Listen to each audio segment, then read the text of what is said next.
저번에 우리 산상수훈 하나님 나라와 산상수훈에 대한 이제 강의를 시작하겠다고 하고 거의 한 3달 예. 정도 이 코로나 덕분에 이거 끼고 해야지. 아니 그거 말 못하세요. 그냥 하셔도 예, 괜찮아요. 그냥 우리 맡길게요. 관련자는 우선 산상수훈을 구체적으로 마태복음 5장 6장 7장을 들어가기 전에 이 산상수훈이 어떠한 내용인지에 대해서 먼저 그 배경을 좀 우리가 알아보고 넘어갈 필요가 있어요.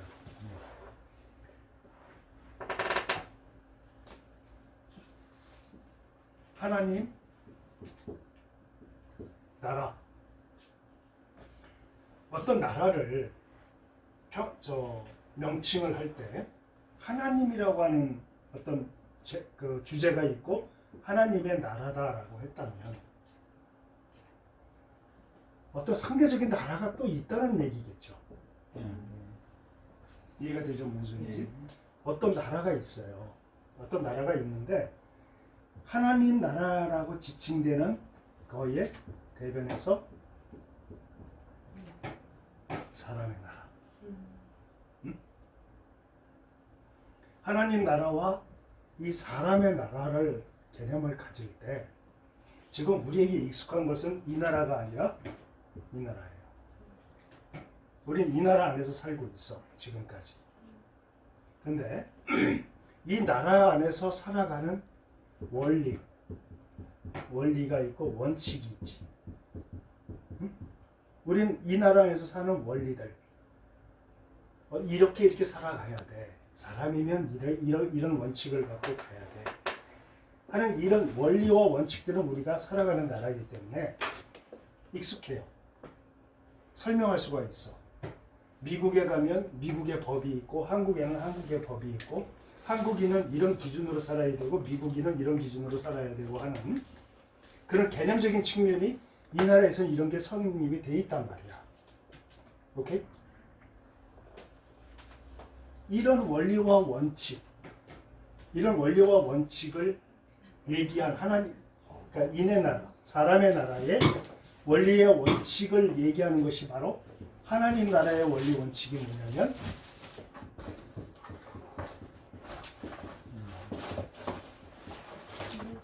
산상수훈이잖아. 이 산상수훈이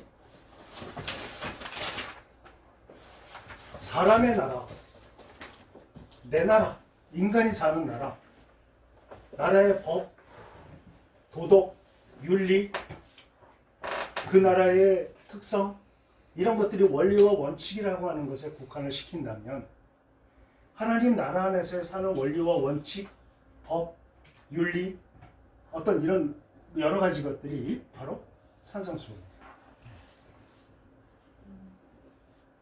산상수훈은 어느 정도로 이 사람들이 생각을 하느냐면 저번에도 내가 잠깐 얘기를 어디서 한 것 같은데 성경 속에서 이 성경 전체를 대변할 만한 어떤 성경 속에서 성경을 찾아내라 한다면 이걸 찾습니다. 성경 전체는 이 산상수훈을 설명하는 내용들이에요. 성경.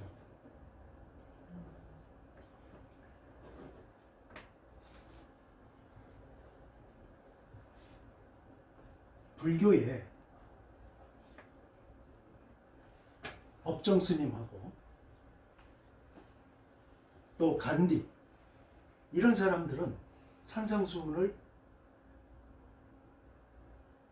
거의 매일 묵상하다시피 했다고 해요.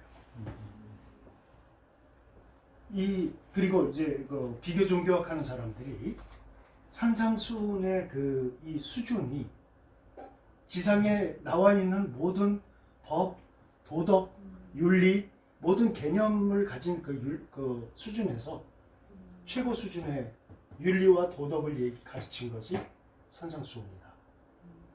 오케이? 이게 단순히 마태복음 5장, 6장, 7장, 누가복음 8장에 나와 있는 그 짤막한 평지설교, 누가복음에 그리고 마태복음의 산상수훈 이렇게만 설명될 내용이 아니에요. 마태복음 5, 6, 7장은. 산상수훈에 대한 어떤 그 개념을 가질 때 우리는 성경 읽을 때 그냥 단순히 마태복음 5, 6장, 7장 이렇게 읽어 나가는 어떤 단순한 말씀들 중에 하나라고 여겨지지만 그게 아니라는 거예요. 주님이 이 땅에 오셔서 처음으로 당신의 백성들을 앉혀놓고 최초로 설교하신 게 산상수훈이에요. 최초로. 그리고 마지막 그 주님이 십자가에 돌아가시기 직전에 제자들이 찾아와서 말세 때는 어떻게 됩니까? 라는 질문을 하셨을 때 산에서 주님이 마지막 가르침을 주셨어. 그게 감난산 설교예요. 응? 그리고 주님이 산에서 제자들과 그에 따르는 무리들을 앉혀놓고 지금 가르치시는 거예요. 응? 마지막 갈 때도 산에서 하셨지. 그러니까 산에서 처음에 오셔서 산상수훈, 하나님 나라의 원리와 원칙 이런 것들을 가르치시고 처음에 시작을 그걸로 하셨단 말이야. 그리고 이때 마지막 때 마태복음 24장부터 25장까지 시작되는 그 감난산 설교는 올라가시기 직전에 사역을 마치시면서 하셨던 설교예요. 두 개 다 산에서 이루어졌어요. 그럼 이 산이 무슨 의미냐? 산이 하나님이 이스라엘 백성들을 가나안에서 끄집어내시고 광야에서 있을 때 앞으로 이스라엘 백성들을 이렇게 살아갈 거야 라고 알려주시기 위해서 어떻게 하셨냐면 모세를 오라고 하셨어. 응? 모세를 오라고 하셔가지고 하나님이 모세에게 지금 율법을 주시는 거야. 십계명을 주시는 거야. 오케이? 예수님이 그 뭐야 저기서 그 팔복산 그러니까 갈릴리 주변에 그러니까 아주 허접한 지역에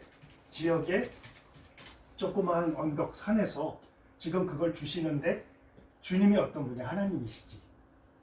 하나님이 백성들에게 지금 알려주시는 거야. 어? 하나님께서 모세에게 지금 계명을 주셔. 뭔가 떠오르는 거 없어요? 그래서 이스라엘 사람들은 산이라는 개념이 거룩하게 느껴지는 거예요. 신의 산에서 여호와 하나님이 모세를 불러서 계명을 주셔. 조그마한 산에서 제자들을 부르셔서 지금 계명을 주시는 거야. 그러니까 다시 말하면 신의 산에서 여호와는 이 산에서는 누가 돼? 예수님. 응? 계명을 듣는 자들은 제자들이고 제자들을 따르는 무리들이 지금 산상수훈을 듣고 있는 거란 말이야. 무슨지 아시겠죠? 네. 이걸 갖다가 항상 오버랩 시키고 교체시키는 게 신학자들의 해석이야. 같이. 응? 처음 시작은 아주 허접한 동네에 수준 낮은 사람들을 대상으로. 그러나 제자들은 그렇지 않아. 제자들은 예수님이 직접 챙기는 사람들이었지. 그 사람들에게 지금 얘기하시고 마지막 올라가실 때 마지막 설교는 감난산, 그것도 예루살렘 중심에서 예루살렘 성전이 있는 그 지역에 있는 산에서 응? 말씀을 하신단 말이야. 지금 다 산에서 이루어졌어. 교차되는 나라. 응?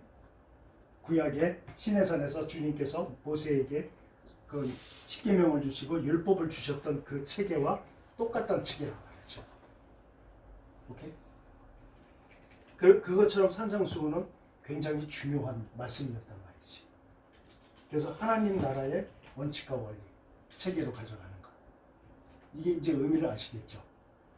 그런데 여기서 한번 생각을 해봅시다.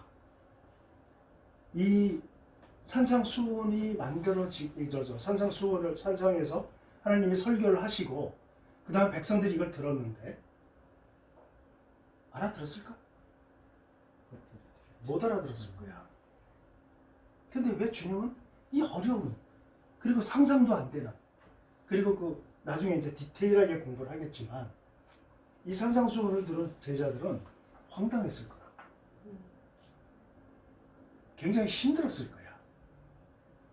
지금 들어도 황당해요. 지금 들어도. 왜 애통한 사람 거기 있다 그러고. 그러니까. 그러니까 그런 측면에서 주님이 처음부터 이 말씀을 하신단 말이야 지금. 의도가 뭘까? 고민해볼 필요가 있다는 거야. 하나님 나라의 백성은 이래, 알겠니? 이래야 정상인 거야 라고 말씀하시는 거거든 지금.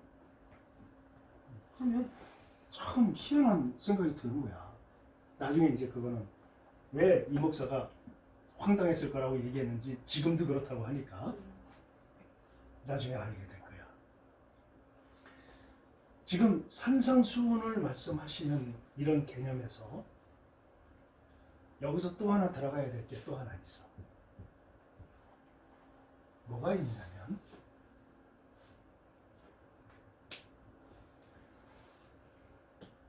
우리 예수님께서 이렇게 말씀하셨을 때 우리가 받아들이는 산상수훈인데, 우리가 산상수훈을 들었을 때 이거는 참 받아들이기가 힘들어. 왜 그러냐면 기존의 신의 개념을 가지고 있던 사람들이 이렇게 얘기를 들으면 기존의 신 개념하고 다 깨져버려. 무슨 뜻이냐면 지금부터 내가 설명할 거야. 신이 있어, 신.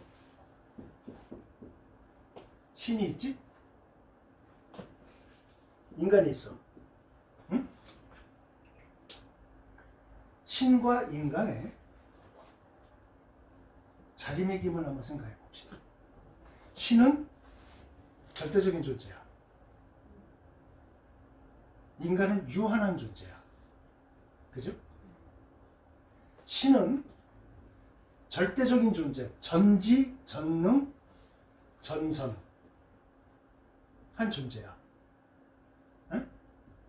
인간은 유한한 존재이기 때문에 이 신에게 나의 인간의 유한성, 인간의 나약성, 인간의 결핍 이런 것들로 인해서 신에게 요구하는 존재, 구하는 존재야. 그죠? 이게 종교잖아. 응? 그래서 이 세상의 모든 종교는 신이 있고 인간이 있는데, 조금 아까 얘기한 대로 인간의 유한성, 인간의 결핍, 인간의 나약성 때문에 오는 것들을 절대자인 신에게 그것을 구하는 이런 자리매김이 돼 있단 말이야. 이게 종교야. 그죠? 신이 있는 장소, 플레이스가 따로 있고 인간이 있는 장소가 따로 있어요. 종교는. 그래서 인간이 인간 세계 속에서 잘 살면 신이 베풀어 놓은 파라다이스에 가서 살 수 있다. 이 개념이 종교야. 왜 종교를 믿어? 왜? 백이면 백 사람들은 뭐라고 얘기하냐면 구원받기 위해서. 응? 그렇지 않아? 종교 왜 믿어? 구원이 목적이지. 신에 의해서 구원을 받는 거. 더군다나 천국과 지옥의 개념에서 지옥을 안 가는 그 개념으로서 우리는 신을 믿는 거란 말이야. 이게 보편적인 종교의 체계야. 그죠? 신은 인간과 세퍼레이트, 구별되어 있어. 그죠? 그래서 인간은 그 존재에게 간구하고 구해. 그럼 신은 그걸 들어주고. 이 개념이 형성되어 있어. 모든 종교는. 불교에서의 지옥은 뭐라고 부르죠? 지옥이지. 그냥 지옥이에요. 다양한 이름이 있어. 명나대왕이 거기 거기서 나오는 그러니까 얘기. 불교에서는 지옥의 이름이 뭐 다양한 지옥, 무간도라고 들어봤지. 그것도 지옥의 한 형태야. 아무튼 그거는 그 나중에. 이렇게 신과 인간의 개념이 있으면 절대적인 존재, 나약한 존재는 이렇게 구하는. 이게 종교의 어떤 체계로 갖춰져 있단 말이에요. 모든 종교가. 그죠? 그래서 신은 인간에게 군림하는 존재. 신은 베푸는 존재. 이렇게 형성되어 있는 게 지금 우리가 알고 있는 종교의 체계란 말이야.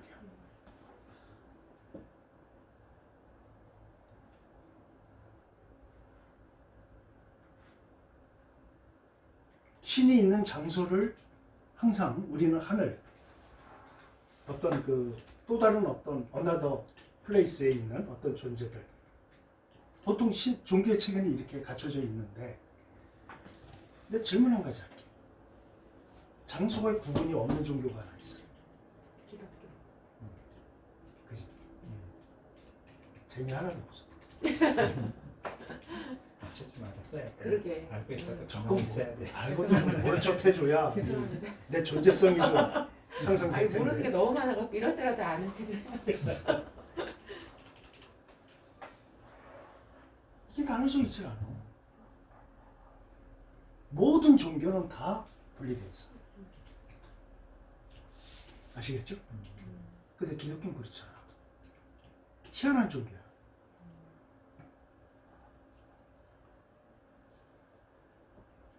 보네포라는 신학생이 미국의 어떤 신학교에서 미국으로 유학을 와서 미국 신학교에서 신학을 공부하고 있었어요. 그런데 독일이 지금 난리가 났어. 히틀러라고 하는 미친 한 정치인이 들어와서 나치당을 만들고 독일 전체를 군국주의, 전체주의, 민족주의, 제국주의 화시켜 나가고 있어 지금. 그리고 독일에 있는 모든 교회의 목사들을 탄압을 해서 전부 나치당에 가입을 시키고 있고 독일이 난리가 났어. 그래서 이 보네포가 미국에 있었지만 견딜 수가 없었어. 그래서 독일로 들어가려고 지금 준비를 하고 있는데 미국에 있는 신학자들이 같이 이제 신학을 공부하는 그 신학생들이 너는 지금 너무 교만하다. 보네포한테. 구약의 선지자들이 하나님의 말씀을 전하다가 그걸 반대하는 자들에게 다 죽임을 당했다. 지금 독일의 상황이 구약 때 그 상황하고 똑같냐? 네가 선지자냐? 독일에. 너는 지금 그 선지자들처럼 무의미하게 그들이 죽은 그 가치처럼 너의 무의미한 죽음을 지금 상쇄시키려고 하고 있다. 우리는 어차피 종교인들이고 종교적인 삶을 살도록 우리는 그 교리를 가지고 싸우는 사람들이다. 악을 향해서. 그것이 장소가 문제가 아니다. 헛되이 죽으려 하지 마라. 네가 지금 독일로 가는 것은 그때 독일의 목사들 중에 90%가 나치당에 가입을 했다라. 넌 가면 죽는다는 거지. 헛되이 죽으려 하지 마라. 너의 죽음은 구약 때 선지자들이 죽은 그 의로운 죽음이 아니다라는 거지. 지금 가봤자. 우리는 어차피 목사들이고 전부 종교인들이고 종교적 신념과 신앙을 가지고 싸우는 자들인데 넌 왜 그렇게 하려고 하느냐 했을 때 이 보네포가 한 말이야. 종교인? 종교라고? 하면서 한 얘기가 뭐냐. 기독교는 내가 지금 기억나는 건 리얼이다. 실제다. 기독교는 현실이다. 현실. 기독교는 종교가 아니다. 아시겠어요? 종교가 아니라는 거야.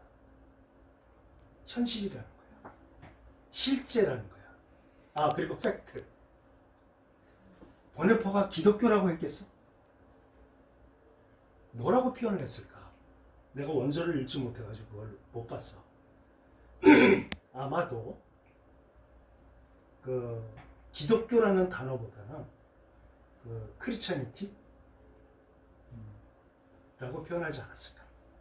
그러니까 그 기독교다움, 그러니까 하나님을 믿는 사람다움이 종교냐 뭐 이런 식으로 표현했겠지. 응?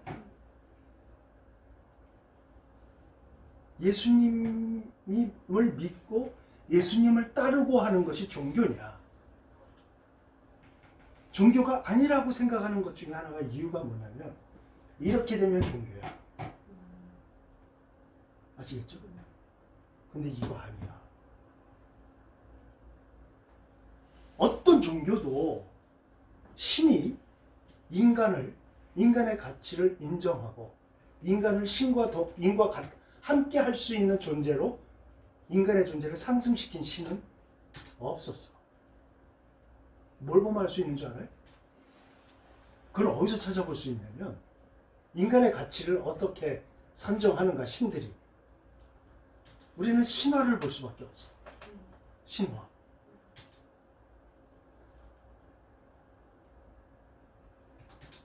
인간 신이 있는데 요 신보다 하등한 신들을 만들어. 신이. 그래갖고 이 하등한 신들로 하여금 이 고차원적인 신들을 위해서 노동을 시켜. 근데 이 신들이 불만을 가져. 너희들만 신이냐? 우리도 신이다. 그러니까 신계의 전쟁이 일어날 것 같아. 그러니까 이 하등 신들을 대신해서 이 신이 인간을 만들어. 인간을 만들어서 하등 신들이 했던 노동을 인간들에게 맡겨. 근데 그 인간들이 왜 우리가 고생해야 되냐 하고 불만을 터뜨려. 그러니까 귀찮으니까 물을 내려서 쓸어버려. 이게 수메르 홍수신화야. 인간의 가치가 그렇다는 거죠.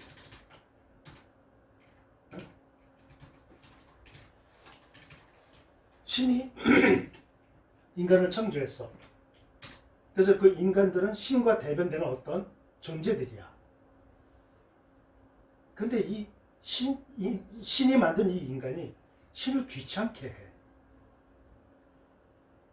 할 소리들이 있고 안 할 소리가 있는데 인간들이 쓸데없는 얘기들까지 막 해. 신에 대해서. 그리고 음악이란 걸 만들어서 시끄럽게 불어. 그래서 귀찮아졌어 인간이. 그래서 인간을 물을 내려서 쓸어버려. 이게 인도 홍수신화야.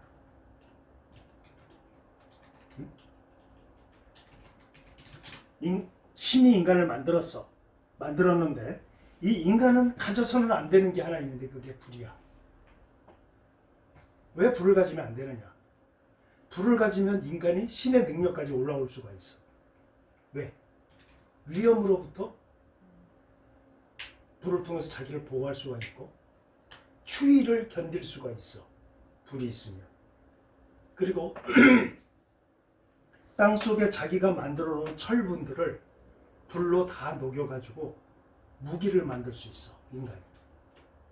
각종 필요한 모양의 쉐입, 모양을 만들어낼 수가 있어. 그래서 인간은 불을 가지면 안 돼.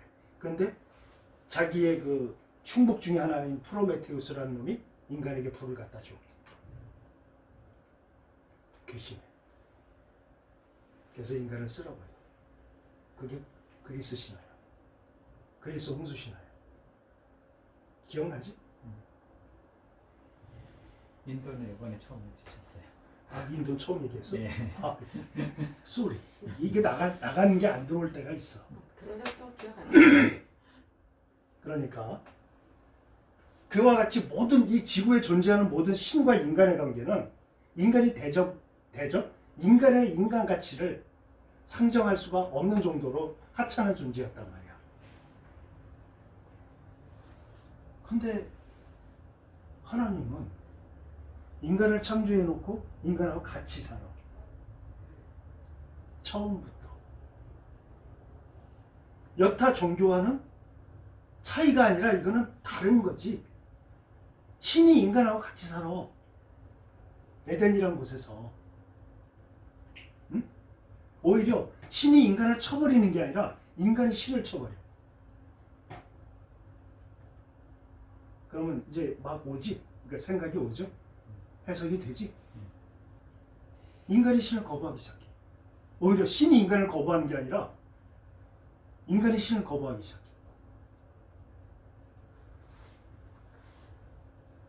그래서 하나님이 인간들에게 경고를 하나 내리셔. 너희들 이렇게 살면 망한다. 1000년 있다가 이렇게 계속하면 1000년 있다가 끝낼 거야 라고 경고를 하셔 하나님. 처음 들어? 오케이. 좀 이따가 찾아보자.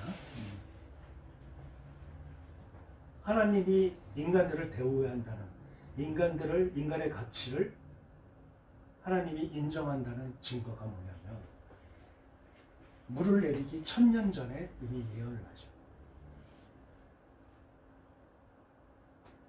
1000년이 지났어. 거의 980 몇 년이 지났어. 근데도 인간들은 변하지 않았어. 그러니까 다시 기회를 주죠. 120년. 자, 1000년. 지금부터 앞으로 1000년 후에 일어날 일을 지금 얘기한단 말이야. 있을 수 있는 일이야? 다시 말하면 기다려주겠다. 내가 1000년을. 그러니까 너희들은 변해라. 근데 안 변했거든? 그러니까 다시 120년을 더 시간을 주셔. 그래도 안 변했어. 그래서 홍수로 결론을 내리시는 거예요. 여기까지 얘기해도 신은 참 잔혹하다. 그렇게 얘기할 수 있지. 그런데 이 시대 사람들 누굴 만나서 얘기를 해봐도 말세라고 얘기하고 빨리 한 번쯤 끝이 날 종말이 다가오다. 이 얘기를 아주 마음 놓고 얘기를 해. 편안하게. 예수님이 어서 오시면 좋겠다고 얘기해. 이 시대 사람들도. 그거는 뭘 얘기하냐면 종말을 얘기하는 거야. 지금 끝을 얘기하는 거라고. 지금 종말이 와도 괜찮아요? 지금 끝날 일이라고 생각하세요? 라고 물으면 거의가 그렇다고 얘기해. 그게 무슨 의미인지도 모르고. 예수님이 오신다는 게 무슨 뜻이야? 심판하신다는 거거든? 그래도 된다는 거야. 지금 그럴 때라는 거야, 지금이. 난 노아 홍수 때 사람들도 그랬을 거라고 생각해. 그렇게 얘기를 했을 거라고 생각해. 이 타락상으로. 인간 타락상으로. 신이라고 하는 존재가 인간을 그렇게 보는 게 아니라 대우했다는 거야, 인간을. 함께 했다는 거야. 예수님, 이제 나중에 다 말씀을 찾아보겠지만, 예수님한테 질문을 해. 하나님의 나라가 어디 있습니까? 그랬더니 하나님 나라가 여기 있다 저기 있다 얘기하면 안 된다. 너희들 안에 있다. 그러셨거든. 요거는 찾아보자. 누가복음 16장 16절. 여기 성경 없지? 그래 내가 읽을게. 참 성경이 지금 중요한 역할을 하고 있어. 나중에.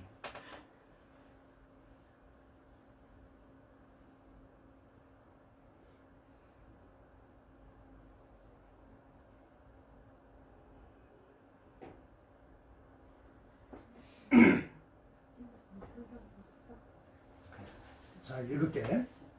누가복음 16장 16절이야. 율법과 선지자는 요한의 때까지요. 응? 그 후부터는 하나님 나라의 복음이 전파되어 사람마다 그리로 침입하느니라. 설명이 됐어요? 그러니까 율법과 선지자는 요한의 때까지요. 요한이 누구야? 세례요.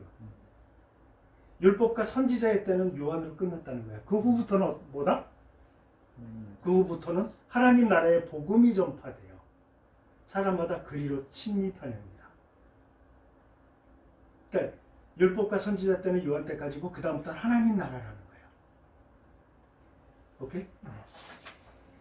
밀턴이 신라곤을 쓰고 복락곤을 썼을 때 복락곤 설명했었지? 에덴에서 하나님이 아담과 하와와 함께 사셨어. 거기가 에덴이야. 샬롬이야. 거기가. 예수님이 광야에서 시험을 받으시고 첫 발을 디디신 그곳이 낙원이야. 그걸 복락원이라고 했단 말이야, 밀턴이. 그 사람이 이런 신학적 배경 없이 쓴 책이 아니라는 얘기를 지금 하는 거야. 요한의 때까지가 율법의 시대고 그 다음부터는 무슨 시대? 하나님 나라다 이 얘기야. 그러니까 주님이 처음에 오셔서 산상수훈에서 처음으로 이 산상수훈을 얘기하신 이유가 이미 이 나라가 낙원이라는 거야. 하나님 나라라는 거야. 그러니까 너희들은 어떤 원리와 원칙으로 살아야 되느냐면 이 산상수훈의 이 산상수훈의 원리와 원칙대로 하나님 나라의 원칙대로 살아야 한다는 걸 처음부터 말씀하신 거란 말이야. 이해가 되십니까? 오늘 나는 책을 여러분에게 2권을 추천할 거야. 또 이거 꼭 사서 좀 읽어봤으면 좋겠어.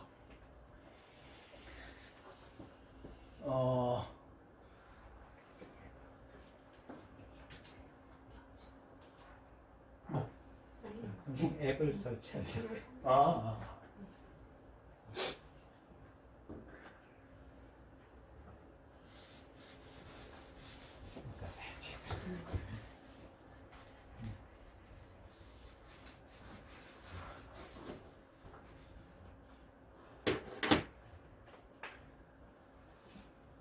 그러니까 누가복음 몇 장 몇 절이에요? 16장 16절. 지금 내가 얘기하는 이 구절들은 굉장히 중요한 구절들이야. 성경은 침노하는 자의 것이다. 이거를 들었는데 오늘 의미가 다시 들어왔어요. 네. 좀 다르게 기존에 시골에서 들었던 거는 말씀하신 분들 좀 이 의미를 이해 못하고 말씀하셨던 것 같아요. 그러니까 하나씩 이렇게. 그러니까 지금 내가 얘기하는 게 여러분 태어나서 한 번도 못 들어본 얘기를 하는 게 아니잖아. 어디서 다 들은 내용인데 이게 이렇게 맞춰지질 않았던 거야. 다 따르노라. 나는 그걸 맞추는 작업을 하는 거야 지금. 그렇게 맞춰졌으면 좋겠어. 잘. 기존에 이게 하나님 나라는 침노한 자의 것이다 하는 거는 하나님 나라가 있으면은 거기를 치고 들어가는. 그렇지. 노력으로. 우리가 그런 걸로. 뭔가 먼저 적극적으로 그렇지. 행하고 그런. 뭐 이런 걸로 해석을 했단 네. 말이지. 이 인의 나라를 우리가 좀 생각해 볼 필요가 있어. 왜냐하면 하나님 나라와 대변되는 인의 나라. 지금 우리가 살고 있는 지금 이 땅의 특성이 어떻게 형성되어 왔는가를 대략적으로 좀 살펴봐야 이것과 대변되는 하나님 나라의 특성이 이 산상수훈이 왜 필요했는가 그걸 알 수 있단 말이야. 오케이? 인의 나라의 중요한 몇 사람을 내가 얘기할 거야. 나중에 꼭 한번 사서 읽어봤으면 좋겠고 처음으로 얘기할 사람이 누구냐면 데카르트야. 무슨 철학 강의도 아니고 내가 데카르트를 다 연구한 사람도 아니고 근데 인의 나라에 굉장히 중요한 역할을 한 사람 중에 하나라는 거지. 그 서양 그러니까 철학자들에게 물어보면 가장 위대한 철학자는 누굽니까? 라고 물어보면 몇 사람을 된다고 그래. 그 중에 이제 나오는 사람의 이름이 소크라테스, 뭐 헤겔, 데카르트, 그리고 가장 인정을 받는 철학자가 칸트야. 많은 사람들이 칸트를 인정을 하더라고. 물론 니체 같은 경우도 인정을 받지만 가장 위대한 철학자로 칸트를 많이 얘기를 하더라고. 근데 이 칸트, 그러니까 왜 데카르트인가를 내가 설명하려면 칸트를 잠깐 설명을 해야 되는데 칸트 순수 이성 비판. 칸트를 어떻게 표현하느냐면 큰 그 저수지가 있어. 이 저수지에 철학이 물결로 해서 다 이 저수지에 모여 있어. 근데 그 저수지에 길을 하나 딱 내가지고 하나의 철학으로 집대성시킨 사람. 그러니까 이건 정말 위대한 표현이야. 그죠? 그러니까 여기 저수지가 이렇게 있는데 여기에 모든 철학이 다 들어있어. 이 물로 얘기했을 때. 근데 여기에 물권 하나 냈어, 이렇게. 그래갖고 이게 다 짬뽕이 돼서 하나의 철학으로 만들어내는 그 역할을 했던 사람이 주니 씨 칸트 맞지? 네, 맞습니다. 칸트야. 위대한, 이건 정말 큰, 얼마나 이 칸트를 존경하면 이런 얘기를 했겠냐. 그래서 호기롭게 내가 좋다. 지금부터 내가 칸트를 연구한다. 그래가지고 제일 먼저 산 책이 순수 이성 비판. 그 이 세 개의 비판서를 썼는데 하나는 순수 이성 비판, 순수 실천 비판, 순수 판단력 비판.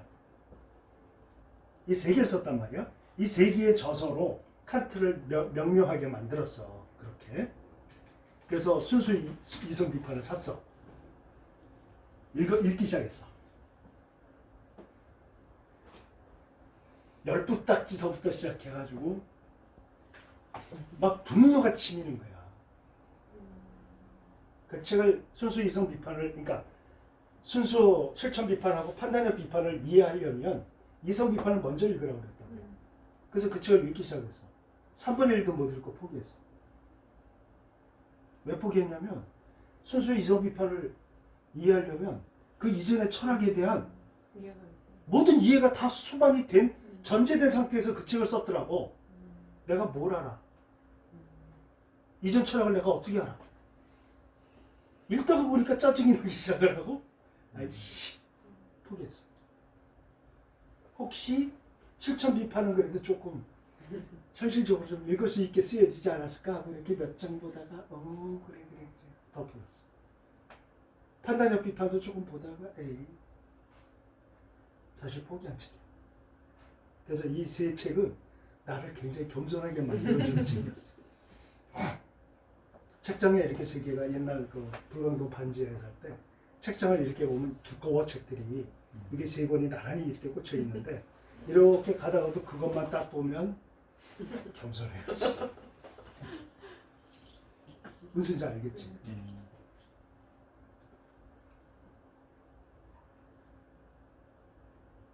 근데 그것이 나를 완전히 자존심을 구겨버리고 무너지게 내리는 계기로 안 만든 이유가 하나 있어. 그게 뭐냐면 칸트가 시작한 이 이성에 관한 인정, 칸트가 인정한 이성을 이어받은 게 그 이성을 완전히 절대적 존재,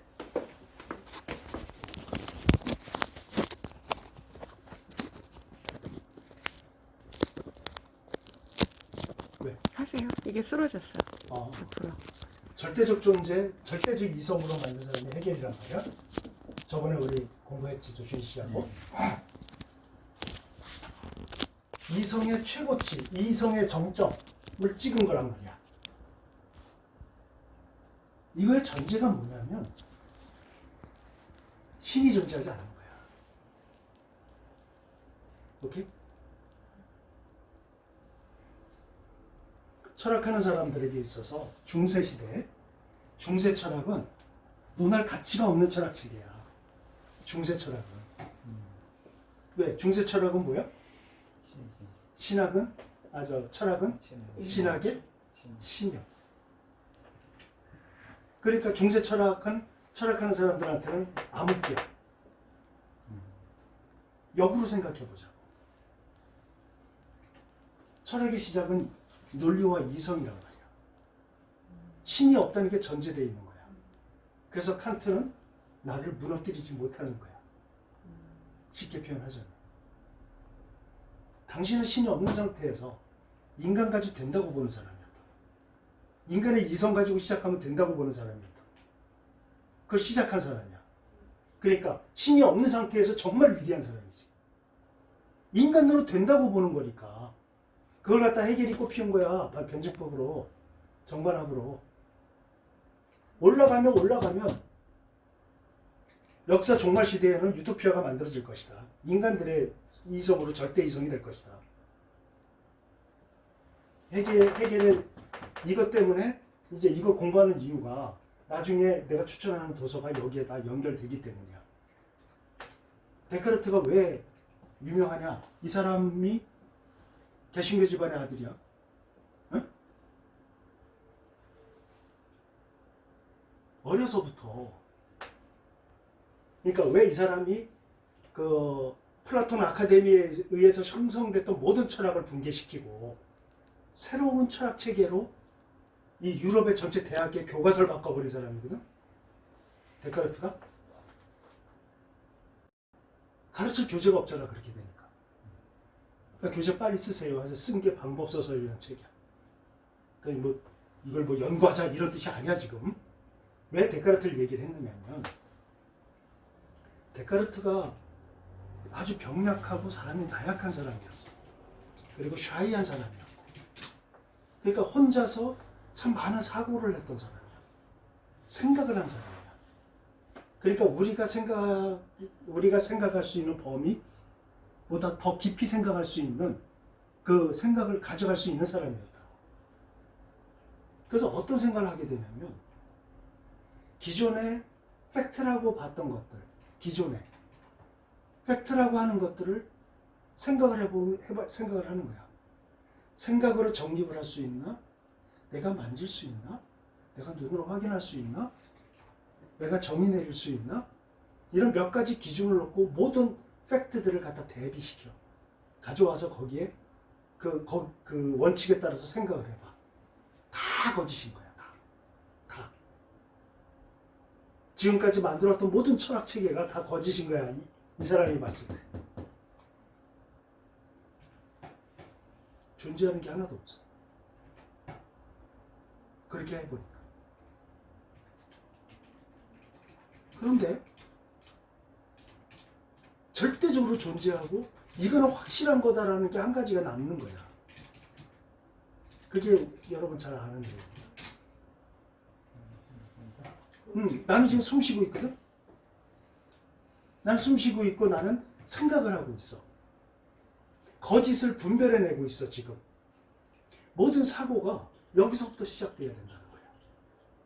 유일하게 존재하는 게 하나 있는데 그게 나야 지금. 이거는 증명할 수 있잖아. 느낄 수 있잖아. 만질 수 있잖아. 그러니까 생각의 틀을 바꿔버리는 거야. 오케이? 한 기존에 해왔던 것들을 무너뜨리고 하나로 다른 체계로 만들 만큼의 위대한 사람이었단 말이야. 그 다음에 디테일한 철학적인 어떤 그 개념은 또 우리 나중에 주희 씨한테 듣죠. 응? 데카르트에 대해서. 그러니까 연구를 해놓으란 얘기야. 아셨죠? 그러다가 이제 나중에 이제 아까 칸트 얘기했고 이제 해겔 얘기를 했는데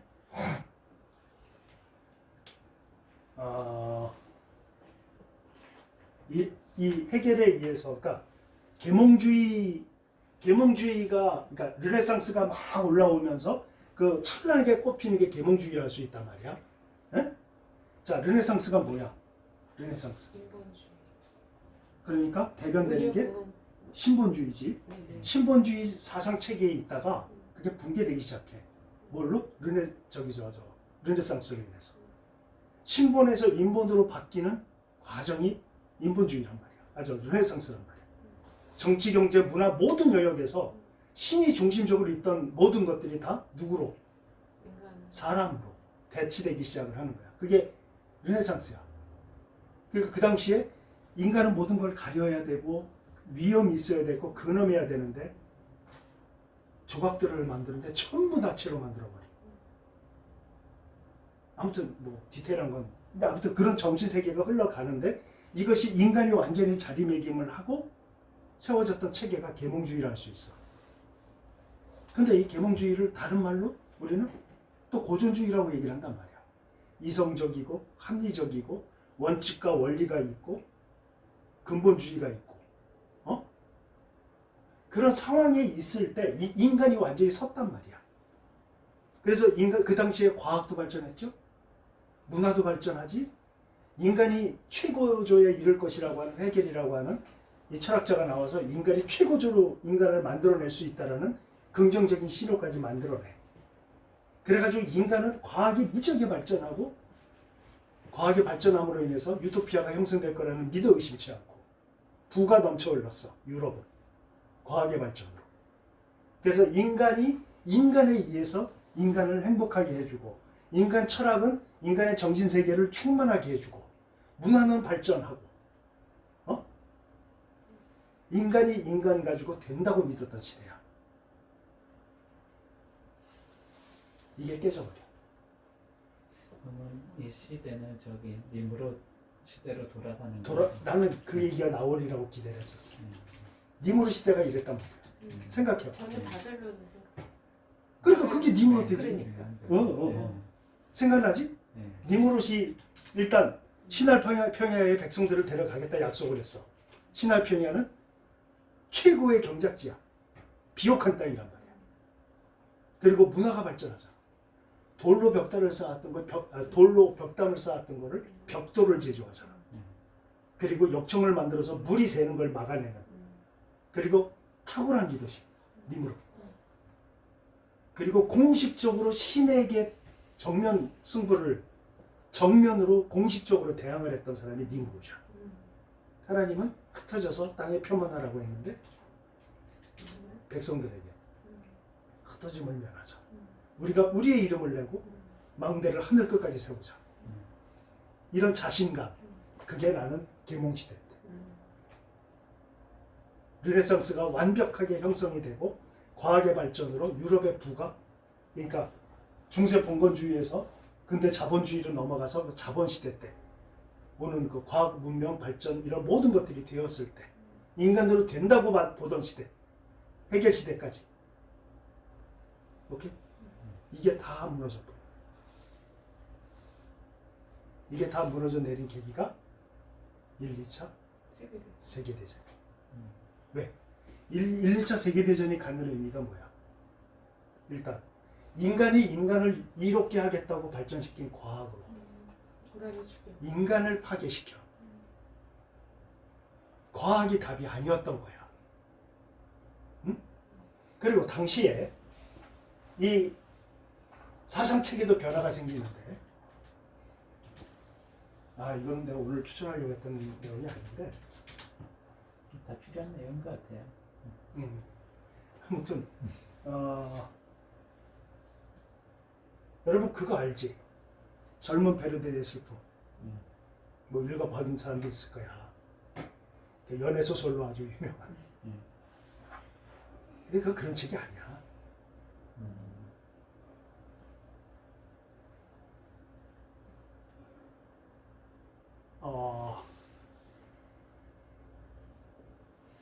베르데르가 부잣집 아들이야. 그리고 공부도 잘해서 변호사까지 됐고 아버지로부터 막대한 유산을 물려받아. 이 정도면은 참 괜찮은 가문에서 괜찮게 성장한 괜찮은 청년이야. 근데 어느 날 한 여인을 보고 그 여인에게 사랑에 빠져. 그 여인이 샤를로테야. 근데 남자가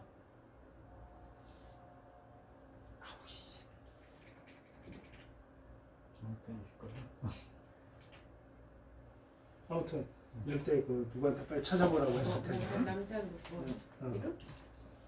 그 남자가 어떤 사람이냐면 굉장히 신사답고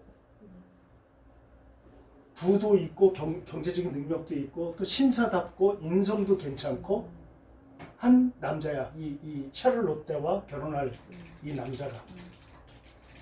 근데 이 베르데르가 약혼녀가 있는 이 샤를로테를 사랑을 해. 사랑을 하는데 지금으로 얘기하면 뭐야 이거? 불륜하자는 거잖아. 그래서 이렇게 있는데 그 남편 될 남자하고 근데 이 샤를로테가 베르데르를 사랑하지 않아. 그냥 친구로만 생각해. 불륜이 이루어지려면 적어도 샤를로테가 자기 편이어야 되잖아. 근데 자기 편이 아니야. 그래서 좌절을 느끼고 떠나. 둘의 사이를. 그래서 어떤 공무원, 어떤 관공서에 취직을 해. 근데 그 관공서에 취직해 있는 사이에 이 둘은 결혼을 해. 결혼을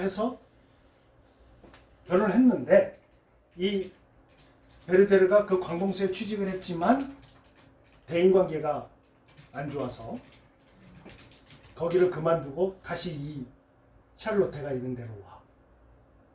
결혼을 했는데 그 순간에 그걸 못 참고 샤를로테에게 키스를 해. 그러니까 유부녀잖아. 그런데 여자가 거부를 해.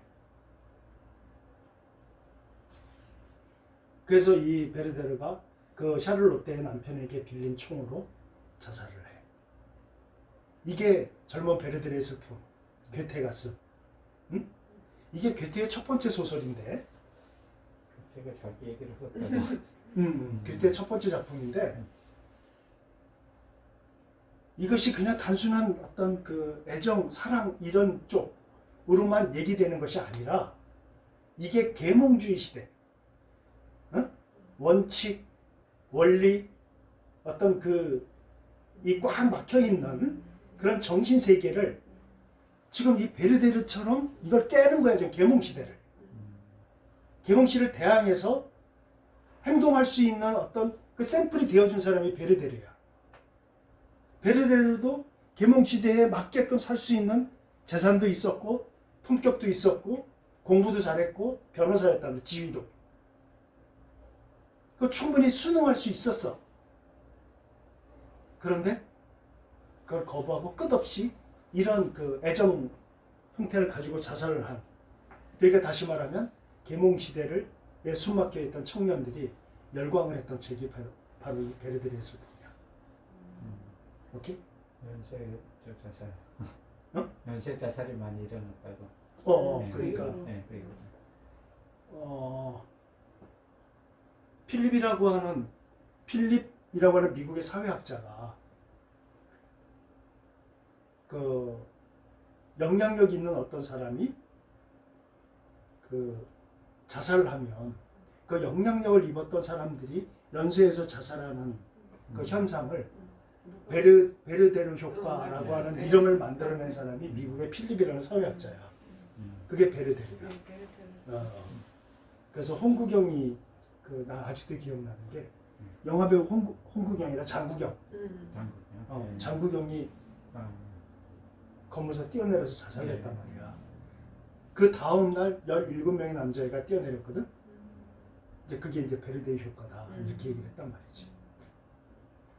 그러니까 그것이 단순히 뭐 부적절한 어떤 불륜의 얘기가 아니라 계몽주의를 대항하는 그것을 숨막혀하는 고전주의에 숨막혀하는 젊은이들이 이 베르데르의 슬픔이라는 책을 읽고 그렇구나 이걸 갖다 깰 수도 있겠구나.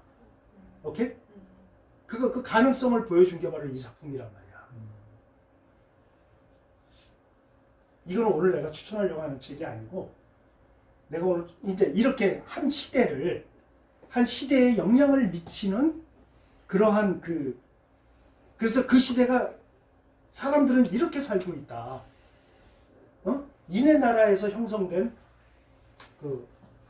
그러면은 괴테의 그 젊은 이것도 한번 집어넣어보자. 한 시대, 그러니까 고전주의의 그 어떤 그 원칙적이고 뭔가 원리적이고 이런 것에 꽉 막혀 있는 것에 숨막혀 있던 젊은 애들이 베르데르의 슬픔을 읽고 충분히 고전주의, 그러니까 다시 말하면 계몽 사상이나 계몽주의에 맞게 살 수 있는 환경적 요소가 충분했던 베르데르가 금기를 깨고 뭔가를 할 수 있는 그것에 열광한다는 건 뭐야? 그 시대 사람들이 이네 나라를 그렇게 만들어 간다는 거잖아. 오케이? 이거 이제 오늘 내가 추천하려고 했던 사람 하나가 누가 있느냐면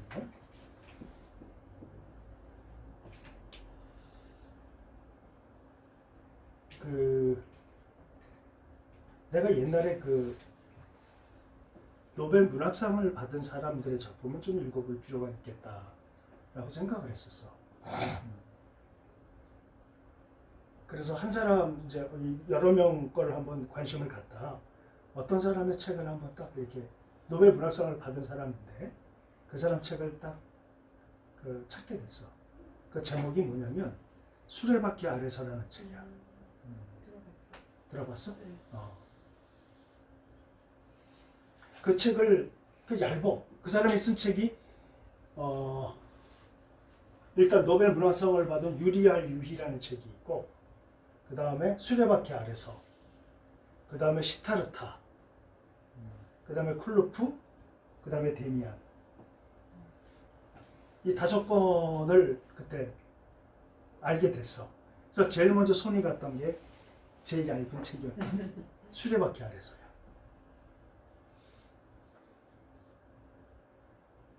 수레바퀴 아래서를 읽고, 나는 절대 수레바퀴 아래를 읽으라고 얘기 안 해. 사람들에게. 그렇죠. 어? 네, 그렇죠. 수레바퀴 아래서 읽고 내가 결론을 어떻게 내렸냐면, 죽어도 괜찮겠다. 음, 내가 30살이 되면, 그때도 내가 이게 해결이 안 되면 아마 나는 지구라는 곳에 없을지도 모른다. 내가 살아있을까? 30살까지? 라고 생각을 자연스럽게 먹게 했던 가장 영향을 줬던 책이 바로 이 수레바퀴 아래서야. 그래서 이 책을 쓴 헤르만 헤세를 내가 굉장히 위험한 사람이라고 결론을 내렸던 이유가 여기에 있었는데, 뭐냐면 그거랑 똑같았어. 이 베르디의 슬픔하고 거의 비슷했는데 내용이 똑같다는 게 아니라 현상이 똑같았다는 거야. 뭔 얘기냐면 수레바퀴 아래서 내용이, 한 똑똑한 아이가 태어나. 그래서 마을 사람들이 막 칭송을 해. 똑똑하다 이놈. 응? 우리 마을이 300년 동안 천재가 태어난 적이 없어. 300년 전에 천재가 한 명 태어났는데 300년 동안 없다가 이놈이 태어났어. 그래서 마을 사람들이 얘를 막 인정을 해주고 얘를 후원해. 정신적으로도 물질적으로도. 그래서 이 아이가 기대에 맞게 잘 공부를 하고 잘 커졌어. 잘 커지고 그 당시에 최고의 어떤 신학교가 있는데, 거기 합격하는 것은 독일의 모든 그 천재들이 다 모이는 곳이 거기야.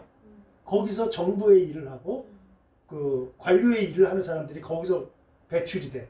거기에 들어갈 수 있는 유능한 아이야, 이 아이가. 그래서 아버지도 물신여면 도와주고 교장 선생님들이 와서 막 가르치고. 기본의 아들이네,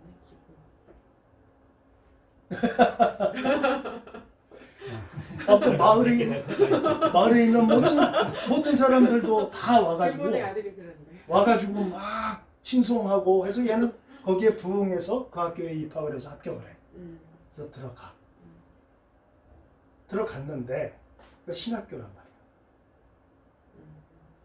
동의가 안 되는 거야. 누가? 신학이. 이 아이가. 그래서 약간씩 정신적인 고통이 오기 시작해. 근데 어떤 친구를 하나 만났는데 얘는 열심히 안 해, 공부를. 그리고 흔히 얘기해서 노는 애들처럼 행동을 해. 근데 얘는 전혀 마음에 갈등이 없어. 자기는 조금만 어긋나도 막 이 아버지, 교장 선생님 기대, 마을 사람들의 이 칭송 이런 것들에 흠이 갈까봐 두려운데, 이게 나중에 수레바퀴가 되는 거야, 이 아이한테는. 이 주변에 이런 것들이. 근데 이 아이는 그렇지 않아. 그래서 걔를 경멸하면서 동경을 해. 저것도 비슷하네. 지화사랑 나르치스 골드문트. 나르치스와 골드문트. 지화사랑이라는 거의 부제로 나르치스라는 사람이 그 똑똑한 쪽이고, 골드문트는 이제 자기 기분대로 살아가고. 그건 나도 읽어봐야 되겠다. 네, 그것도 했을 거니까 그런 틀 속에서 좀 다르게. 했을 거야? 했을 거예요. 아마 지화사랑이. 아무튼 핵심은 그게 아니고, 네. 걔에 의해서 이렇게 떨어질 수도 있구나라는 걸 발견해. 뭐가 떨어져? 모든 나락으로 예. 추락할 수도 있겠구나. 그런 가능성을 봐. 얘는 그런 걸 본 적이 없어. 네, 맞습니다. 비슷한 그런 이유인 것 같아요. 네. 오케이. 네. 그래서 내가 읽은 건 5권, 그거 외에는 없어가지고 요것도 한번 이거는 봐요. 그거의 아류적인 것 같아요. 지와 사랑 이게 이제 기분대로 사는 애들이 나는 네, 볼드모트 닮았다. 그리고 그걸 합리화하고 오히려 매력 있는 것처럼 부각시키고. 역시. 아무튼 네. 그래서 이 아이가 그러니까 신학적으로도 동의가 안 되고 뭔가 자기가 뭔가를 열심히 해서 최선을 다하는 인생만이 있는 줄 알았는데 얘를 통해서 그렇지 않은 인생도 있다는 걸 발견을 해. 그래서 점점 성적이 떨어져. 그 학교에서 견디질 못해. 그래서 쫓겨나. 쫓겨났는데 자기를 물심양면 도왔던 아버지가 실망한 티를 안 내려고 애를 쓰는 모습에 고통스러워. 그리고 결국은 평범한 애들이 유능한 신학교에 못 들어가고 그냥 이렇게 일하러 나가는 그런 견습공인 그런 일에 얘도 가게 돼. 못 견디겠지. 그리고 그 아이들이 가만두질 않아. 뭐 잘난 척 하더니 안 됐네. 이런 식으로 막 비난을 해. 그리고 어떤 여자한테 구애를 했다가 거절을 당해. 근데 이 아이가 생각을 해. 이 고독을, 이 정신적인 아픔을 끝내려면 어떻게 해야 되나? 한 번에 다 끊을 방법이 없을까? 그래서 돌파구를 찾아. 그게 뭐야? 죽음. 한스 기벤다. 한스 기브너트야. 이 한스가 그걸 발견을 해서 죽으면 이것이 끝날 수 있겠다는 개념을 가져. 그래서 이 지금의 고통이 너무 크기 때문에 지금의 고통이 내가 추천하려는 건 지금 이 내용이 이 책이 아니야. 데미안이야. 내가 다시 읽으라고 한 책은. 근데 어느 날 한스가 안 들어와 집에.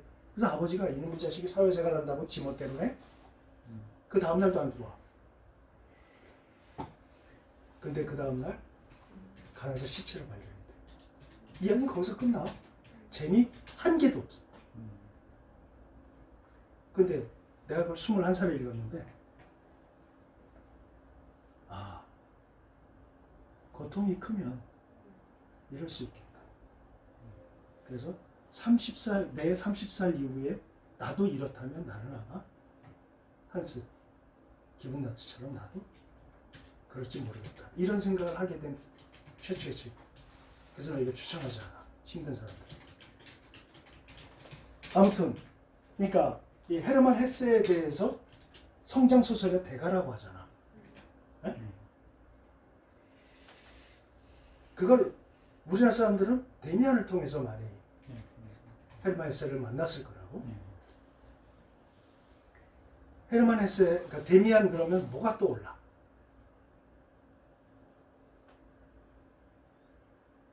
오래전에 읽었어. 기억이 안 나지만 50분 조금. 그러니까 데미안 그러면 사람들이 어떻게 얘기하냐면 새가 한 세계로 나오려면 알을 깨고 나와야 한다. 그러니까 우리는 새롭게 성장하려면 기존에 자기를 싸고 있던 알을 깨고 나와야만 성장할 수 있다. 몇 따구로 얘기를 해. 그러니까 데미안 끝까지 안 읽은 사람. 그냥 데미안에 대한 설명한 것만 본 사람.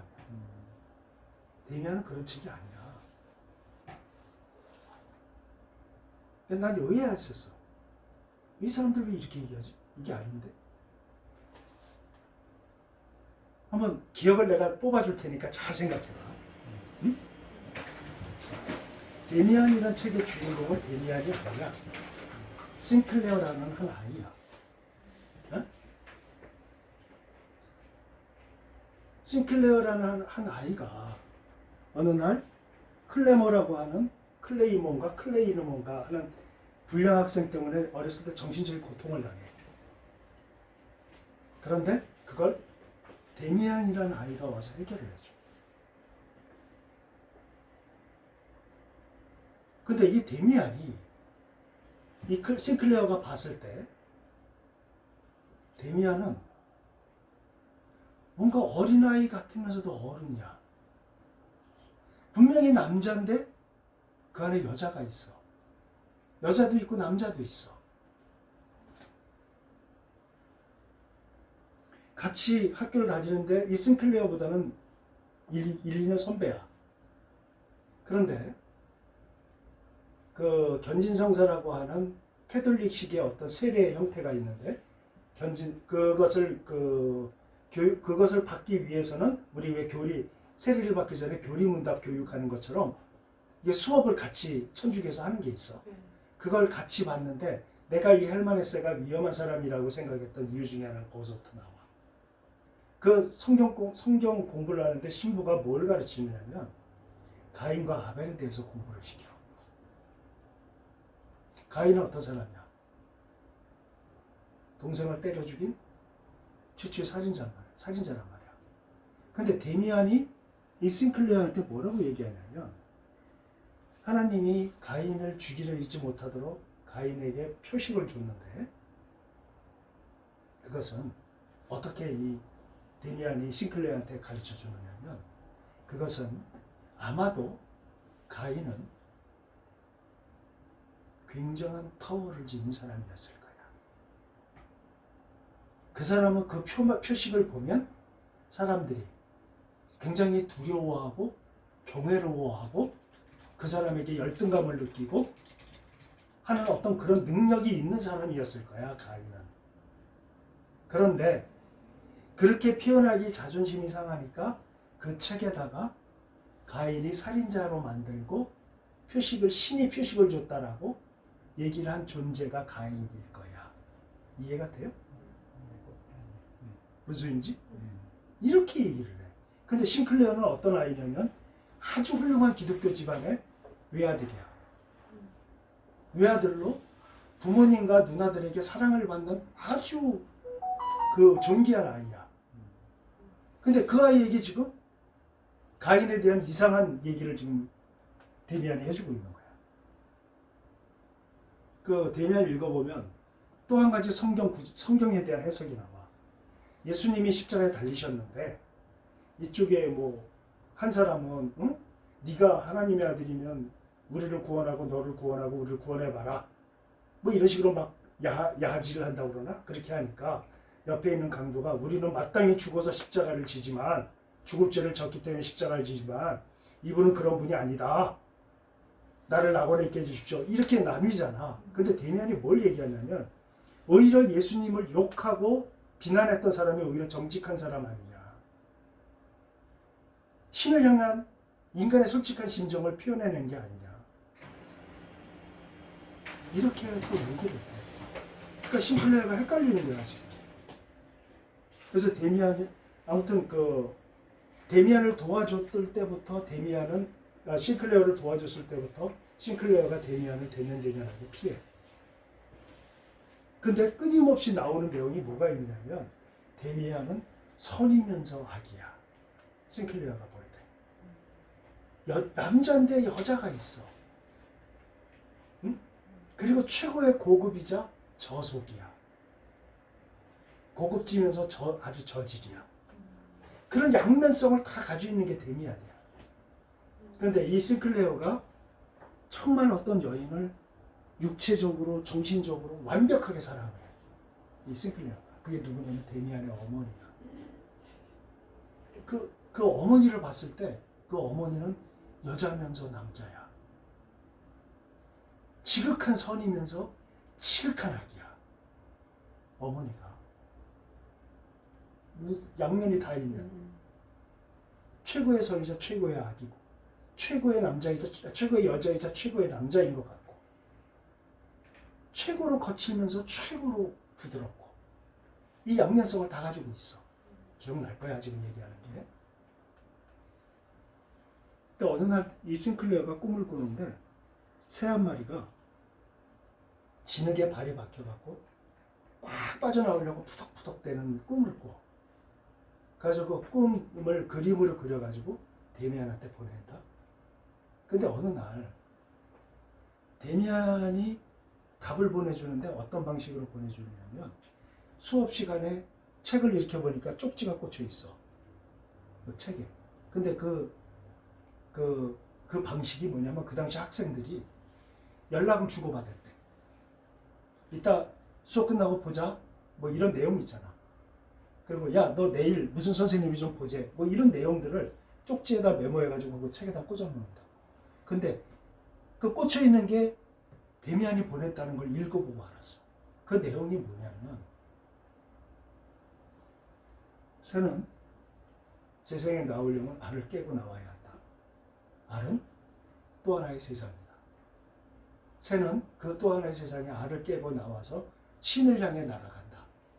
그 신의 이름은 아브락사스다. 이게 전체 내용이야. 그런데 새가 세계를 깨고 나오려면 알을 깨고 나와야 한다. 요것만 딱 따와가지고 그것만 가지고 설명하는 사람들이 있어. 근데 그건 원래가 그런 뜻이 아니야. 알을 깨고 나온 새는 신을 향해 날아간다. 그 신의 이름은 아브락사스다. 이게 그 데미안이 싱클레어에게 줬던 문장이야. 오케이?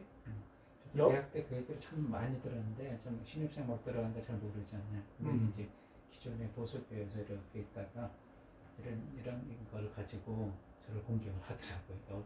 그 세계에 사로잡혀가지고 새로운 세계를 못 본다. 그래서 지금 알을 깨고 나와야 된다. 그 얘기를 그 기독 지금 가지고 있는 보수교회 신앙 이런 심지어는 이제 예수님까지 부정하고 그 모든 걸 부정하고 새로 해야 새로 정립해야 된다. 전에 다 뭔가 주입식으로 이렇게 받아들여진 거다. 이런 얘기들을 많이 들었어요. 그게 이제 그 철학이 뒷받침돼서 시작을 하려는 사람들에게 정확하게 철학이 뒷받침된 근거를 가지고 시도한 사람이 바로 데카르트야. 바로 그런 방식. 그런데 지금 얘기한 그 부분을 지금 헤르만 헤세가 데미안의 입을 빌려서 지금 알을 깨고 나오는 게 초점이 아니라 알을 깨고 나와서 신을 향해 날아간다는 거야. 그 신이 뭐냐면 아브락사스라는 거야. 아브락사스다 이렇게 표현되어 있어. 근데 싱클레어는 그 아브락사스가 무슨 신인지 몰랐던 거야.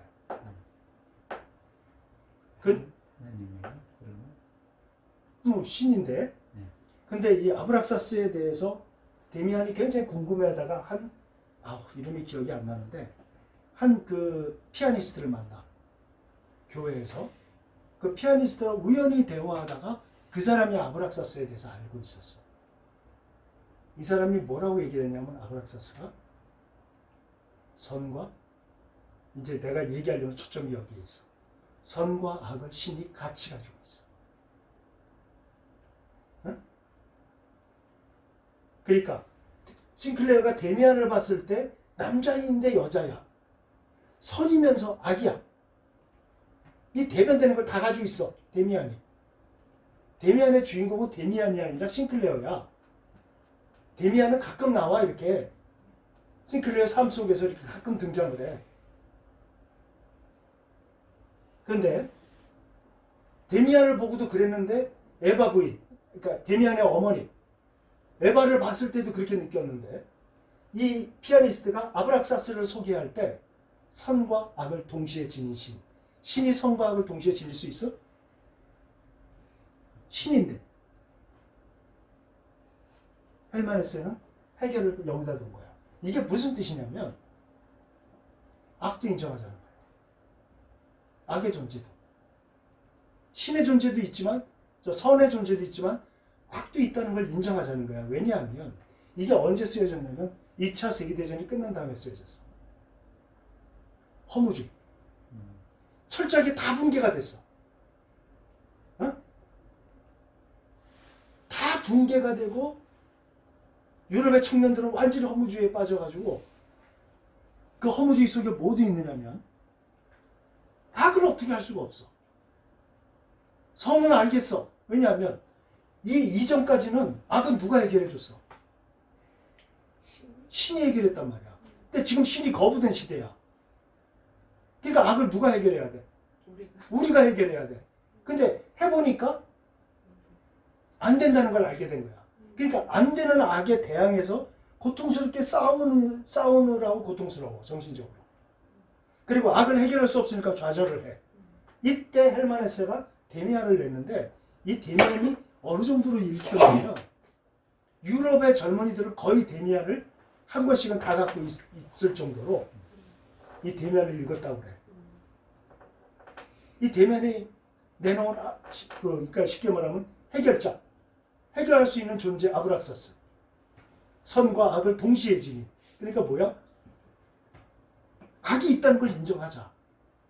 악을 우리가 어떻게 할 수 없다는 것도 인정하자. 이 땅에 존재하는 게 악이 있기 때문에 악을 인정하고 더불어 함께 살자. 이거 신이 인정한다. 그게 신도 그렇다. 아브락사스. 오케이?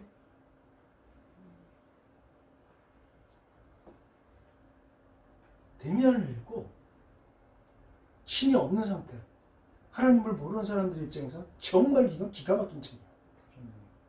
악을 인정하자니. 굉장히 매력적인. 저는 그 책의 표지만 기억나요. 스토리가 잘 안 들어오고 되게 읽을 때 어려워가지고 소화가 안 됐었던 것 같아요. 표지가 보면은 까만색 그림과 흰색 그림이 같이 겹쳐져 있고, 그러니까 이게 그 뭐야 이거 이중인격을 말하나 나는 좀 그런 식으로 하는데 이제 좀 이렇게 구분이 되는 것 같아요. 그러니까 그 언제 몇 년 전에는 기억이 안 나는데 어떤 기독교 단체에서 이 헤르만 헤세가 시인이자 또 화가이기도 해. 그림을 무지하게 많이 그렸어. 근데 용산에 가면 전쟁 뭐 있지? 기념관. 거기서 헤르만 헤세의 그림 전시회를 했다고. 근데 그 주최자가 기독교 단체야. 그래서 내가 거기서 왔고 이 한심한 인간들. 헤르만 헤세가 주님을 만났다는 거야. 그렇게 한 사람도 있어요. 그래서 내가 의아스러웠어. 그래서 그 근거가 뭐냐? 그랬더니 헤르만 헤세가 쓴 책 중에 그 내용이 나오는데 신과의 대화가 나오는데 그래서 거기서 무식한 거 더 얘기하면 안 되겠다. 그 헤르만 헤세가 쓴 책 중에 클루프라고 있어. 그 클루프가 죽기 전에 신을 만난 얘기를 거기다 써. 근데 거기서 말한 클루프가 얘기한 신은 동양 철학에서 나오는 신이야. 우리가 얘기하는 유일하신 하나님이 아니라 동양 철학자들이 신이 존재한다면 이렇게 우리와 의사소통할 것이다라고 표현되어 있는 그 신과의 만남의 내용이, 그 신과의 대화 내용이 바로 그 내용이야. 근데 이걸 갖다 신을 만났다고 해서 거기서 그렇게 하는 걸 보면서 이거 아닌데. 그러니까 왜 이 헤르만 헤세의 이 데미안을 내가 얘기를 꼭 읽어보고 왜 이게 아니라고 얘기하는 건가? 하나님의 나라가 없는, 산상수훈이 없는 이 세계에서는 악을 어떻게 할 수가 없으니까, 악을 이길 수도 없고 악 때문에 괴롭고 고통스럽고 이러니까 그냥 악도 인정하자는 거야. 악이 있다. 그럼 어떻게 될까? 어떤 현상이 벌어질까? 그렇게 되면 악을 수용하게 돼요. 그치? 공존하게 되는 거야. 그러니까 악은 더 이상 악이 아닌 거야. 그래서 갈등체가 폐지되는 거야. 알겠어요? 무슨 소리인지? 상대주의로 가겠네. 그렇지. 난 그래서 이 사람 굉장히 위험한 사람이라고 생각을 했어. 뭐 편협하다고 생각해도 어쩔 수 없고 나는 그렇게 생각해. 헤세 시나 이런 거 보면 굉장히 또 아주 감성을 자극하는 시들이 많잖아요. 정말. 네. 이게 아주 가끔은 조명한 목사님들도 헤세 시를 인용해요. 설교 시간에도 인용해요. 목사님도 눈을 네, 흘리잖아. 그다음에 그 무슨 신앙 편지 이런 거 할 때도 그거를 가끔 써서 보내고. 진짜? 네. 헤르만 헤세가 어렸을 때 이제 자전 소설을 많이 썼고 아까 얘기했던 수레바퀴 아래서가 이 헤르만 헤세의 자전적인 소설이거든. 어렸을 때부터 20살까지. 헤르만 헤세가 똑같이 신학교 입학을 해. 그래서 쫓겨나. 그리고 아버지가 강제적으로 정신병원에 집어넣어. 그랬다가 또 나와. 그러니까 자살을 시도해. 이건 헤르만 헤세가 겪은 일이야.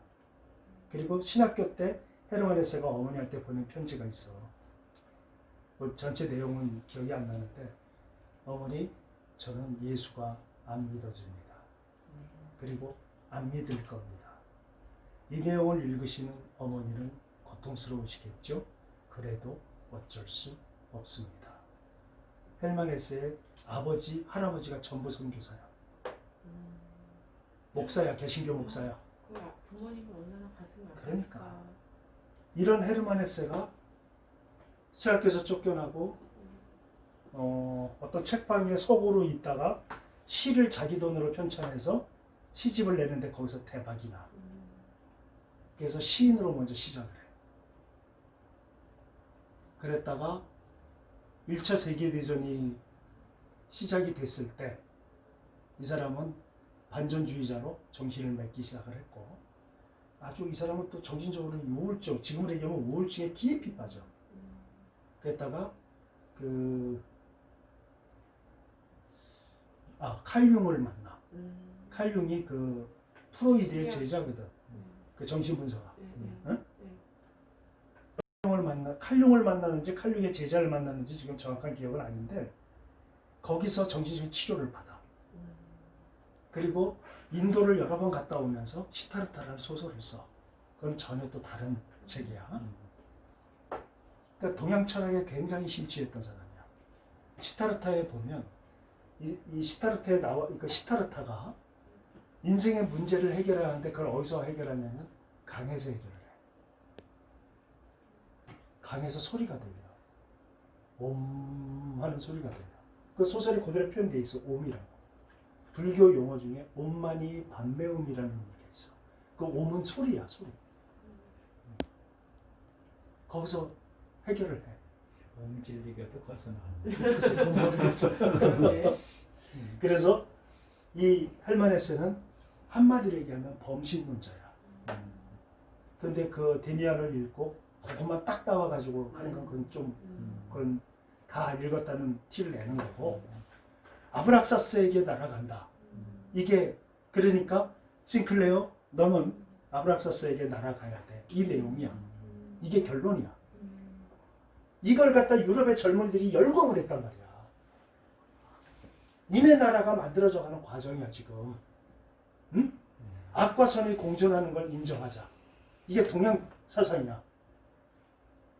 여러분 그거 기억나? 과거에 그 매년 신년이 되면 종교 지도자들이 한마디씩 덕담을 이렇게 내놓잖아.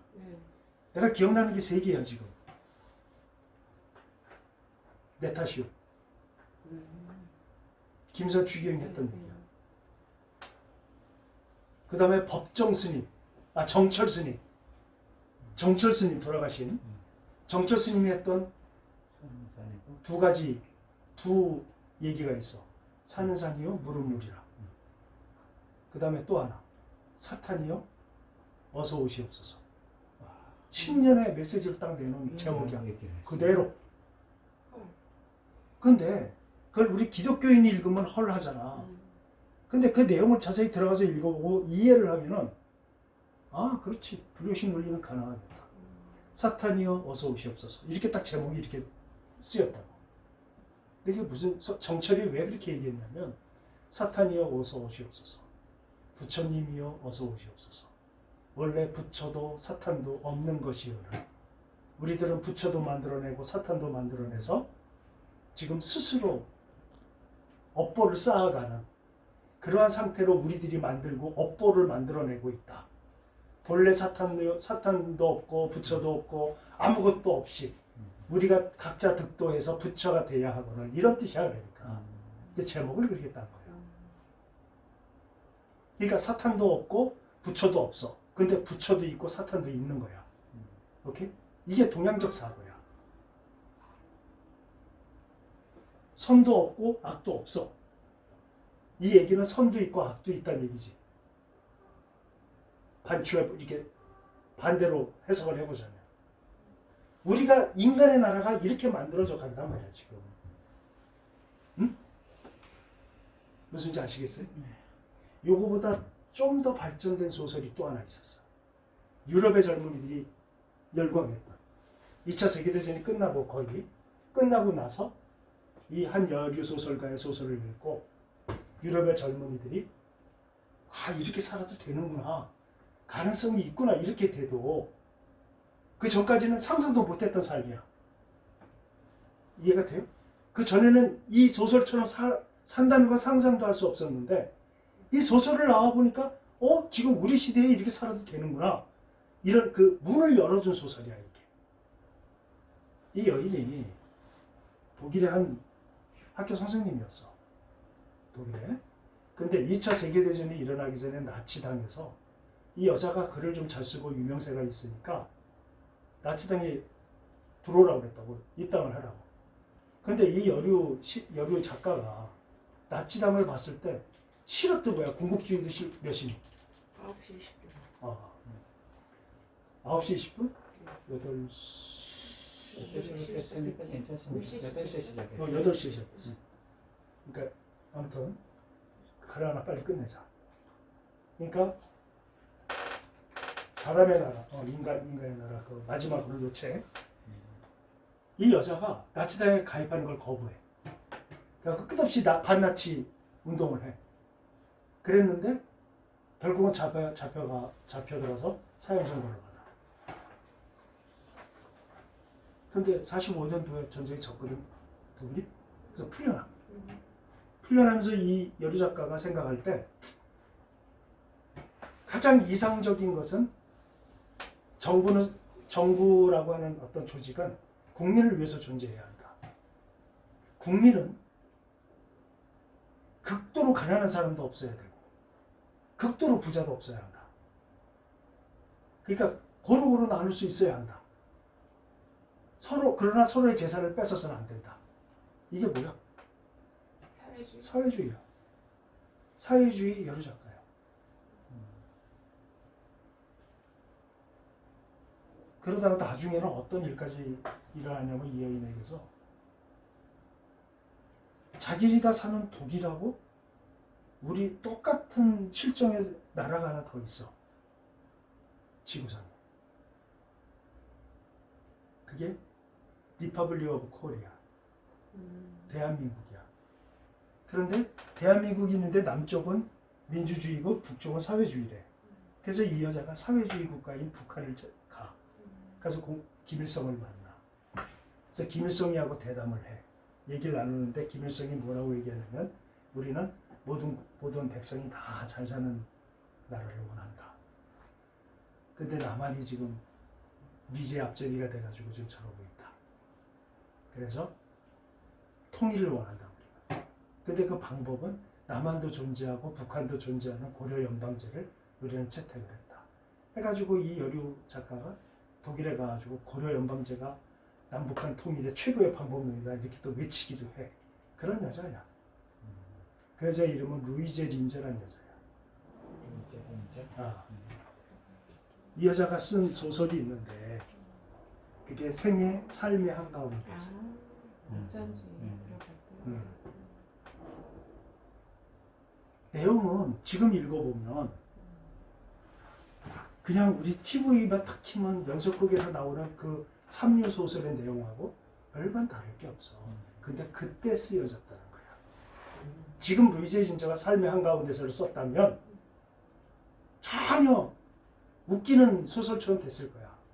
근데 이 책이 발간되자마자 유럽에 있는 모든 젊은이들은 이 소설의 주인공 니나처럼 난 살고 싶다.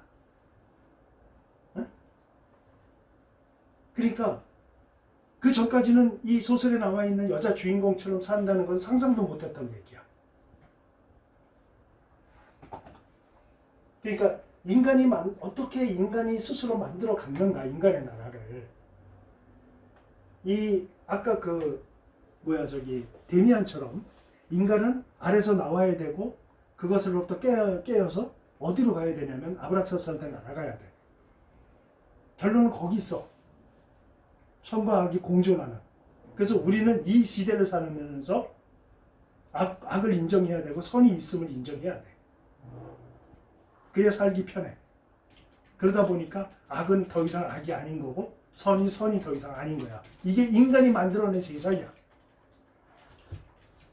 지금 데미안이 쓰였다? 씨도 안 먹힐 거라고. 아류작이 될 거라고. 근데 이때 쓰인 거야. 이때 제대로 그 시기에 대변하는 거야. 그 시대를. 삶의 한가운데를 읽어보면 그 여자 주인공 내가 지금 얘기하면 여러분 지금 TV나 뭐 이런 데서 나오는 그런 내용일 거야. 연속극으로 내지는 드라마로. 한 여자가 태어나는데 엄마가 그 집안에 정권을 가지고 있어. 그러니까 엄마가 시골 다 참견해. 그걸 싫어해 얘는. 그러니까 엄마도 얘를 싫어해. 언니가 하나 있는데 그 언니의 나이 차이가 뭐 18살? 아무튼 20년 뭐 이 정도 차이가 나. 그래서 언니하고도 사이가 안 좋아. 사이가 안 좋은 게 아니라 서로 관심이 없어. 이 여자아이는 작가가 되길 원해. 자전소설이야. 루이제 윤제. 정의감이 있어. 정의감도 있는데 참 여러 가지 정의감도 있는데 독일 사람들이 유태인을 핍박하니까 독일로부터 밖에 탈출하고자 하는 유태인들을 도와. 이 주인공이 그런 정의감도 있어. 기차 여행을 하는데 앞에 앉은 남자가 너무 잘생겼어. 그 남자가 결혼을 해. 그래서 애를 가져. 그런데 이 남자가 바람을 펴. 그래서 이 남자하고 헤어져. 근데 또 다른 남자를 만났는데 이 남자는 애를 뵌 니나를 사랑해. 다른 남자의 애를 뵌. 그래서 둘이 결혼을 해. 결혼하는데 이 남자도 바람을 펴. 근데 이 니나 또 이 뒤죽박죽인데 이 니나를 치고지순하게 사랑하는 한 슈타인이라고 하는 의사가 있어. 니나가 아플 때마다 찾아갔던 의사. 이 의사는 정말 치고지순한 사랑이야. 황진이를 사랑한 그 많은 사람들처럼 아주 치고지순하게 이 니나를 사랑해. 근데 니나 끝까지 이 남자를 거부해. 당신을 보면 숨 막힌대. 응? 그러니까 이 슈타인이라는 의사는 니나가 살았던 시대의 상징이야. 젊은이를 숨 막히게 하는. 사랑한다고 하지만 깝깝하고 뭔가 이 사람에게 얽매이는 것 같고 그래서 끝까지 거부해 이 사람은. 근데 이 사람은 끝없이 나를 도와줘. 니나를 도와줘. 응? 가족이라고 하는 그 권위가 있었어. 가족이라고 하는. 근데 언니는 그 소설 처음에 보면 처음에 뭐라고 나오냐면 여자 형제는 전부를 알거나 전부를 모른다 이런 개념으로 시작을 해 소설이. 내가 여자가 아니기 때문에 모르지만 여자 형제끼리는 서로 전부를 알거나 아니면 전부를 모른다. 이 둘은 모르는 사이로 시작을 하는 거예요. 그 정도로 관심이 없어서 서로에게. 그러니까 다시 말하면 그 시대에 삶의 한가운데를 읽고 유럽의 젊은이들이 광란을 했다고 그래요. 이네 나라가 그렇게 만들어져 가는 거야. 아, 니나처럼 살아도 되는구나. 오케이? 한 시대의 금기를 깨고 나오는 사람의 나라는 그렇게 만들어져 간단 말이야. 지금 우리가 사는 세대하고 달라? 거의 이런 게 쌓여져 왔다고 생각하지 않아? 이런 게 쌓여지고 이런 원칙들이 만들어져서 지금 우리가 이런 기준을 갖고 우리 젊은이들 살고 있다고 생각하지 않냐고. 난 그렇게 생각해. 근데 여기에 하나님이 산상수훈을 갖고 나오신 거야. 내가 왜 이걸 대변해서 얘기했는지 알겠지? 이렇게 쌓여져 왔던 인간이 만들어낸 세계관을 대항해서 우리는 어디서 답을 찾을 수 있느냐면 바로 여기서 찾는다는 거야. 아시겠습니까? 그만큼 산상수훈이 큰 자리를 차지한다는 거지. 오케이? 여기까지 질문. 이쪽 질문은 아닌데 저기 그 아는 사람이 얘기했던 것 중에 하나가 자식들이 태어났을 때 부모가 가지고 있는 신앙을 가르치면 안 된대요. 무슨 무신론자예요? 무신론자니까 걔는 그 스스로 깨닫고 그래서 신앙을 가져야 되지. 신앙을 가르치고 이러는 순간 그거는 주입식으로 오염이 된다 하는 그거에 대해서 뭐라고 말을 해줘야 될까요? 뭐 저는 이제 할 말은 해줄 수는 있겠는데 저는 이런 식으로 생각해서 너가 생각하는 거하고 내가 생각하는 거하고 출발이 다르기 때문에 너는 받아들이기 좀 어려울 것 같다. 일단 나는 그 내가 가지고 있는 신앙이 너가 나에 대해서 인식하는 거하고 다르다.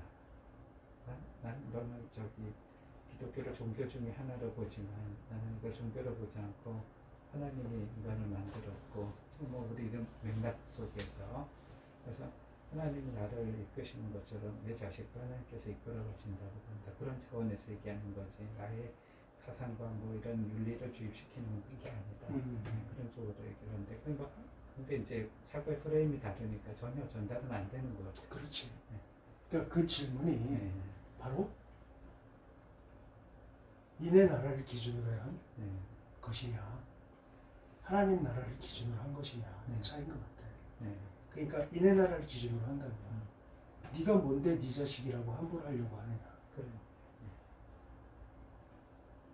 싱클레어에게 데미안이 했던 자주적 인간. 그것을 지금 강조하는 거잖아. 지금. 그리고 그 니나 삶의 한가운데 주인공인 니나 기존의 가치는 뭐야? 슈타인 같은 그 안정된 의사, 유럽의 여자들이 폭풍의 언덕이나 7인의 아시들을 읽어봐. 그들의 유일한 소망은 왕자 타는 백마 타는 왕자야. 부잣집 백자. 이게 꿈이란 말이야. 그러니까 슈타인이라는 사람은 전형적인 그 케이스야. 그런데 니나는 오히려 그거를 숨막혀야 해.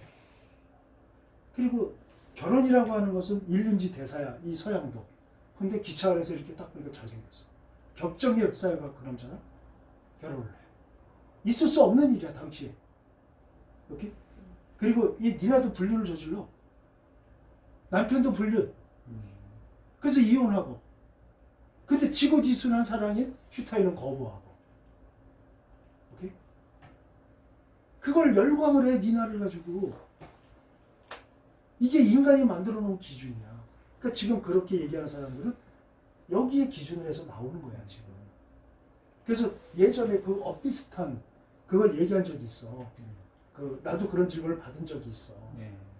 뭐라고 얘기해도 안 되거든. 그래서 난 이렇게 얘기한 기억이 나네 지금 얘기하니까.